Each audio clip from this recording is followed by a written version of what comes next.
જય શ્રી કૃષ્ણ મિત્રો। તો આજે આપણે મહાદેવના 12 જ્યોતિર્લિંગમાં છઠ્ઠા સ્થાને આવતા ભીમાશંકર જ્યોતિર્લિંગનો ઇતિહાસ અને ત્યાં મહાદેવ જ્યોતિર્લિંગ રૂપે કેવી રીતે પ્રગટ થયા હતા તે જાણીશું। ભીમાશંકર મંદિર ભારતના 12 જ્યોતિર્લિંગોમાં છઠ્ઠું સ્થાન ધરાવે છે। આ પવિત્ર ધામ મહારાષ્ટ્ર રાજ્યના પુણે જિલ્લાના સહ્યાદ્રી પર્વતમાળાની ઊંચાઈઓમાં ભીમાશંકર નામના સ્થાન પર વસેલું છે। અહીં ભગવાન શિવ પોતાના ભક્તના રક્ષણ માટે સ્વયં અવતર્યા હતા અને પાપી દૈત્ય ભીમાનો નાશ કરીને પૃથ્વી પર ધર્મ સ્થાપન કર્યું। ભગવાન શિવ પછીથી અહીં જ લિંગ રૂપે સ્થાપિત થયા અને ભક્તો માટે અનુગ્રહ રૂપે ભીમાશંકર જ્યોતિર્લિંગ તરીકે વિસ્તૃત થયા। મંદિરમાં શિવલિંગ ભૂમિમાંથી સ્વયં પ્રગટ થયેલું છે। ભક્તો રોજ શિવલિંગને અભિષેક, રુદ્રાભિષેક અને શિવ પૂજા કરે છે। તો હવે આપણે ભીમાશંકર જ્યોતિર્લિંગની ઉત્પત્તિ કેવી રીતે થઈ હતી તે જાણીશું। હજારો વર્ષ પહેલાંની વાત છે। પશ્ચિમ ભારતના સહ્યાદ્રી પર્વતોમાં જ્યાં આજે પણ ઘન જંગલો જોવા મળે છે, ત્યાં એક ડાકીની નામનું જંગલ હતું।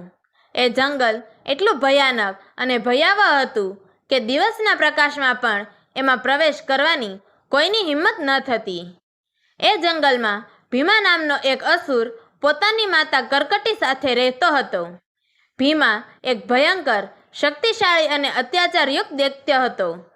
જે જગ્યાએ એ ઊભો રહે ત્યાં માનવતાની ભાવનાઓ, કરુણા અને દયા ઓગળી જતી। માત્ર મનુષ્ય નહીં, દેવો પણ તેનું નામ સાંભળીને ધ્રુજી ઉઠતા। એની હાજરી જ બીજાના હૃદયમાં ભય ભરી દેતી। છતાં ભીમાના હૃદયમાં એક અજાણી શૂન્યતા હતી। ઘણીવાર એ એકાંતમાં ચિંતાતુર થતો કે આખરે એ કોણ છે, એનો ઉદ્ભવ ક્યાંથી થયો છે, તેની ઓળખ શું છે। એક દિવસ જ્યારે ભીમાનો આંતરિક તણાવ બહુ વધી ગયો ત્યારે એ પોતાની માતા પાસે ગયો અને પૂછ્યું કે મને એ વાત જણાવો કે મારા પિતા કોણ હતા, શું કારણ હતું કે તેમણે આપણને આ જંગલમાં આવી રીતે એકલા છોડી દીધા છે। માતા કરકટી શરૂઆતમાં એ પ્રશ્નને ટાળવા લાગી। ઘણા સમય સુધી એને કંઈ કહેવાનું મન નહોતું થયું, પણ જ્યારે ભીમા વારંવાર આ પ્રશ્ન પૂછતો રહ્યો ત્યારે આખરે માતા નમ્રતાથી અને થોડા ભયભીત અવાજમાં સત્ય જણાવવાનું નક્કી કર્યું। કરકટીએ ભીમાને કહ્યું કે તું જેની તપાસમાં છે તે તારા પિતા લંકાપતિ રાવણના નાના ભાઈ કુંભકર્ણ હતા। તેઓ એક શક્તિશાળી અને પ્રસિદ્ધ રાક્ષસ હતા। આ પછી માતાએ વધુ ખુલાસો કર્યો કે કુંભકર્ણનું મૃત્યુ એ સમયે થયું જ્યારે ભગવાન વિષ્ણુએ રામ અવતાર લઈ લંકા પર ચડાઈ કરી હતી। રામ અને રાવણના યુદ્ધ દરમિયાન તારા પિતા કુંભકર્ણ રામના હાથે યુદ્ધમાં માર્યા ગયા હતા। આ વાત ભીમાએ સાંભળી ત્યારે એનો ક્રોધ સાંજના આકાશ જેવો ઘેરો બની ગયો। એના હૃદયમાં દુઃખ અને ગુસ્સો એકસાથે ઉકળવા લાગ્યા। એને લાગ્યું કે ભગવાન વિષ્ણુએ એના પિતાનો અન્યાયથી સંહાર કર્યો છે, એટલે તેણે મનમાં નિર્ણય કર્યો કે હવે તે ભગવાન વિષ્ણુથી બદલો લઈને જ રહેશે। આ આશયથી ભરાયેલ ભીમાએ બ્રહ્માજીને પ્રસન્ન કરવા માટે ઘોર તપશ્ચર્યા શરૂ કરી। ઘણા વર્ષો સુધી તેણે એક જાગૃત મનથી બ્રહ્માજીની ઉપાસના કરી। તેની તપસ્યાનું તેજ એવું હતું કે દેવલોકમાં પણ ઉથલપાથલ થવા લાગી। અંતે બ્રહ્માજી ભીમાની તપસ્યાથી પ્રસન્ન થયા। તેમણે ભીમાને કહ્યું કે તારા કઠોર તપ દ્વારા હું ખૂબ પ્રભાવિત થયો છું, એટલે બોલ તારે શું વરદાન જોઈએ। ભીમાએ જવાબમાં અત્યંત શક્તિ માગી, એવી શક્તિ કે જેનાથી તે ત્રણેય લોક પર શાસન કરી શકે। બ્રહ્માજીએ તેને એ શક્તિ વરદાન રૂપે આપી દીધી, પણ એ વરદાન સાચું કહીએ તો એક વિશાળ ભૂલ સાબિત થયું। ભીમા હવે શક્તિશાળી બનીને ખૂબ દંભી અને ક્રૂર બની ગયો। તેણે ત્રિલોકમાં હાહાકાર મચાવી દીધો। તેણે પોતાના પિતાનો બદલો લેવા માટે દેવી દેવતાઓ, ઋષિમુનિ અને રાજાઓ પર આક્રમણ શરૂ કર્યા। એણે ઇન્દ્રદેવને યુદ્ધમાં હરાવ્યા અને સ્વર્ગ ઉપર પોતાનો કબજો જમાવ્યો। પછી એ ભૂમિ પર આવ્યો અને કામરૂપ દેશના રાજા સુદક્ષિણ, જે ભગવાન શિવના ભક્ત હતા, તેમને પણ યુદ્ધમાં હરાવી જેલમાં નાખી દીધા. ભીમા એટલો અહંકારથી ભરાઈ ગયો હતો કે તેણે સુદક્ષિણને કહ્યું કે હવે તું શિવની ઉપાસના છોડી દે અને મારી પૂજા કરવાની શરૂ કર. પણ સાચા ભક્ત સુદક્ષિણ રાજાએ તેનું કથન માન્યું નહીં. ભીમા ગુસ્સામાં હોય તેમ ભગવાન શિવના પાર્થિવ લિંગને મારવા તલવાર કાઢી. રાજા જે શિવલિંગની ઉપાસના કરતા હતા, ભીમાએ તેના પર તલવાર ચલાવવાનો પ્રયાસ કર્યો. એ સમયે શિવજી કોપાયમાન અવસ્થામાં તે સ્થળે પ્રગટ થયા. પછી બંને વચ્ચે ઘોર યુદ્ધ થયું.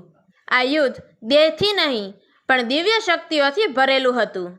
જ્યારે યુદ્ધ વધી રહ્યું હતું ત્યારે દેવદૂત નારદ મુનિ ત્યાં આવ્યા. તેમણે ભગવાન શિવ પાસે દયાની અપીલ કરી. તેમણે કહ્યું કે આ યુદ્ધનો અંત લાવવો જોઈએ, નહીં તો ત્રિલોક માટે મોટું સંકટ ઊભું થશે. શિવજીએ અંતે ભીમાનો પોતાના શક્તિશાળી પ્રહારો દ્વારા સંહાર કર્યો.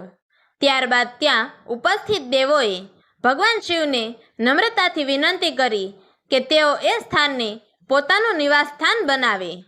ભગવાન શિવ દેવોના ભાવને માન આપી એ સ્થળે ભીમાશંકર જ્યોતિર્લિંગ સ્વરૂપે સ્થાપિત થયા. પૌરાણિક માન્યતા મુજબ આ મંદિર ભગવાન શિવ અને ત્રિપુરાસુર દૈત્યની કથાથી પણ જોડાયેલું છે. ત્રિપુરાસુર 3 ઉડતા કિલ્લામાં રહેતો હતો અને ખૂબ શક્તિશાળી હતો. તેને હરાવવો અશક્ય હતો. દૈત્યના ત્રાસથી પરેશાન થયેલા દેવતાઓએ સહ્યાદ્રી પર્વત પર જઈને શિવજી પાસે મદદ માગી. ત્યારે શિવજી ભીમાશંકર રૂપે પ્રગટ થયા અને ત્રિપુરાસુર સાથે યુદ્ધ કર્યું. અંતે શિવજીએ તેના કિલ્લાઓનો નાશ કર્યો. આ યુદ્ધ દરમિયાન શિવજીને બહુ પરસેવો આવ્યો. એ પરસેવામાંથી ભીમારથી નદી ઉદ્ભવી, જે આગળ જઈને કૃષ્ણ નદીમાં મળે છે. આ મંદિરનું સ્થાપત્ય જોતાં તેનો આકાર સહેલો છે, પણ તેમાં વિશિષ્ટ સૌંદર્ય છે. તેનું નિર્માણ 18મી સદીમાં કરવામાં આવ્યું હતું. મંદિરની રચના પર ઇન્ડો આર્યન શૈલીની ઝલક પણ સ્પષ્ટપણે દેખાઈ આવે છે. મંદિરનું મુખ્ય શિખર અને ગોપુરના બાંધકામનું શ્રેય નાના ફડણવીસને જાય છે. એવું પણ કહેવાય છે કે મહાન મરાઠા શાસક છત્રપતિ શિવાજી મહારાજે આ મંદિરમાં પૂજા અને ધાર્મિક કાર્ય માટે દાન આપ્યું હતું. આ મંદિરનું ગર્ભગૃહ અન્ય પરંપરાગત મંદિરોની જેમ જમીન સપાટીથી નીચે છે, જે તેના પ્રાચીન સ્વરૂપની યાદ અપાવે છે. મંદિરના કુલ પ્રાંગણમાં દેવી પાર્વતીનું મંદિર તેમજ 3 પવિત્ર કુંડો, સર્વતીર્થ કુંડ, જ્ઞાનકુંડ અને કુશારણ્ય કુંડ આવેલા છે. આમાં કુશારણ્ય કુંડને ભીમારથી નદીનું મૂળ સ્થળ માનવામાં આવે છે. અહીં શિવજીને ત્રિપુરાસુર સામેના યુદ્ધમાં સહાય કરનારા શાકિની અને ડાકિની નામના 2 શક્તિશાળી ગણોના પણ મંદિરો આવેલા છે. કથાઓ મુજબ કૌશિક નામના મહર્ષિએ અહીં તપશ્ચર્યા કરી હતી. તેઓ જ્યાં સ્નાન કરતા તે તીર્થને મોક્ષકુંડ તરીકે ઓળખવામાં આવે છે અને તે ભીમાશંકર મંદિરની પાછળ આવેલું છે. શ્રાવણ માસમાં અને મહાશિવરાત્રિના દિવસે હજારો ભક્તો આ જ્યોતિર્લિંગના દર્શન કરવા આવે છે. તો આવતીકાલના વિડીયોમાં આપણે 7મું જ્યોતિર્લિંગ વિશ્વેશ્વર એટલે કે કાશી વિશ્વનાથ મંદિરનો ઇતિહાસ અને વિશ્વેશ્વર જ્યોતિર્લિંગની સ્થાપના કેવી રીતે થઈ હતી તે વિશે જાણીશું. તો મિત્રો, તમને અમારી આ વાર્તા પસંદ આવી હોય તો અમારી ચેનલને લાઈક કરજો, શેર કરજો અને 12 જ્યોતિર્લિંગનો સંપૂર્ણ ઇતિહાસ તેમજ અન્ય ધાર્મિક, પૌરાણિક અને ઇતિહાસની કથાઓ જાણવા માટે નીચે આપેલા બ્લેક બટનને ક્લિક કરી અમારી ચેનલને સબસ્ક્રાઈબ જરૂરથી કરજો.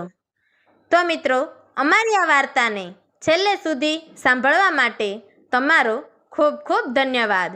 જય શ્રી કૃષ્ણ. હર હર મહાદેવ.